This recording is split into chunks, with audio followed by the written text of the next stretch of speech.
Olá, queridos, graça e paz, como é que estão? Estão bem? Vamos ao nosso 24º dia. Hoje o nosso tema é transformado pela verdade.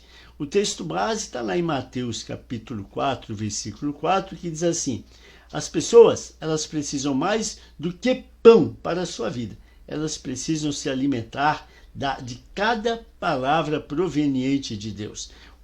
Vimos também Atos capítulo 20, versículo 32, que diz assim: agora eu me entrego a Deus, ao nosso Deus maravilhoso, cuja palavra poderá moldar vocês para que sejam o que Ele quer e conceder a vocês tudo o que precisem nesta comunidade de santos amigos. Está lá em Atos capítulo 20, versículo 32.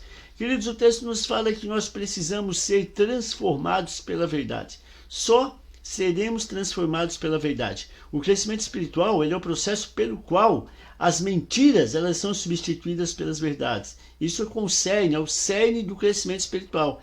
As mentiras, elas começam a ser substituídas pelas verdades. Lá em João capítulo 17, versículo 17, diz assim: santificai-vos na verdade e a tua palavra é a verdade. Ou seja, a verdade é a palavra de Deus.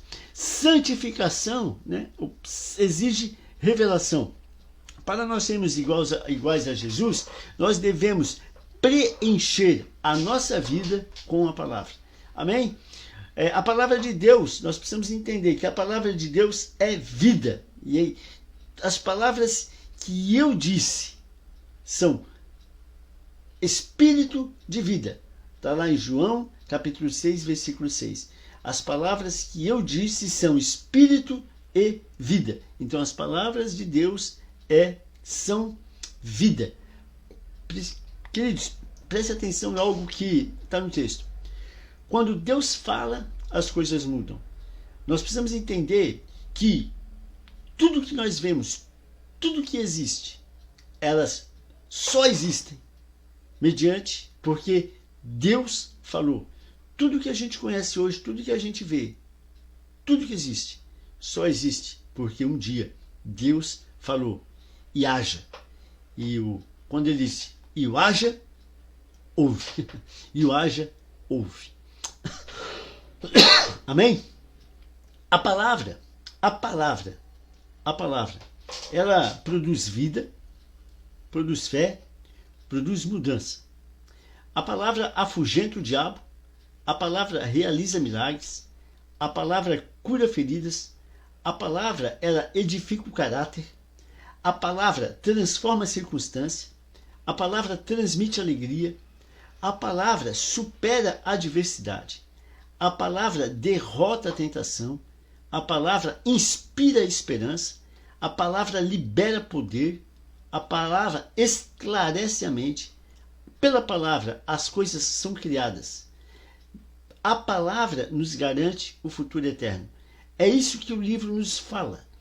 Cada ponto desse que eu falei no nosso livro tem lá uma citação bíblica. Se a gente olhar, se você quiser meditar mais, quando a gente fala a palavra transmite alegria, lá no nosso livro, o autor, ele nos mostra lá na Bíblia onde está esse texto, onde está esse versículo, dizendo que a palavra nos transmite vida. A palavra cura feridas, edifica o caráter, e tudo que eu falei.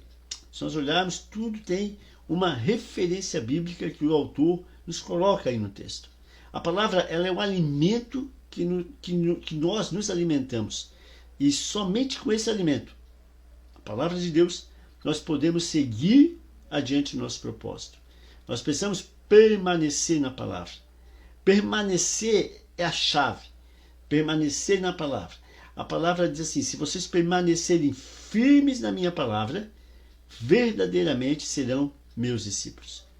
Aprendemos no livro que esse permanecer, ele inclui aí 3 atitudes. A primeira é: devo aceitar a sua autoridade. A Bíblia deve se tornar o critério definitivo para as nossas vidas.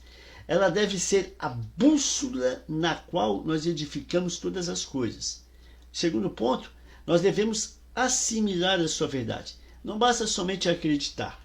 Nós devemos impregnar na nossa mente os seus sentimentos, impregnar na nossa mente os seus ensinamentos. Para isso, o texto nos mostra que existem 5 formas: receber, ler, pesquisar, memorizar e refletir. Finalizando, o terceiro ponto é: devo pôr em prática todos os ensinamentos que as Escrituras me ensinam. Não adianta só ler, não adianta só saber, não adianta só ser um celeiro de sabedoria, se nós não colocamos em prática. É fundamental lermos e colocar em prática. Versículo final para nós memorizar. Está lá em João capítulo 8, versículo 31 e 32. Essa versão que o autor nos mostra é a versão King James. Se vocês permanecerem em minha palavra, serão realmente meus discípulos e conhecerão a verdade, e a verdade os libertará. Glória a Deus. Queridos, Deus abençoe a todos. Quem ainda não leu esse capítulo 24, leia, temos tempo ainda. Amanhã, se assim o Senhor permitir, nós estaremos juntos aí, estudando, lendo, meditando no nosso capítulo 25. Amém? Deus te abençoe, no nome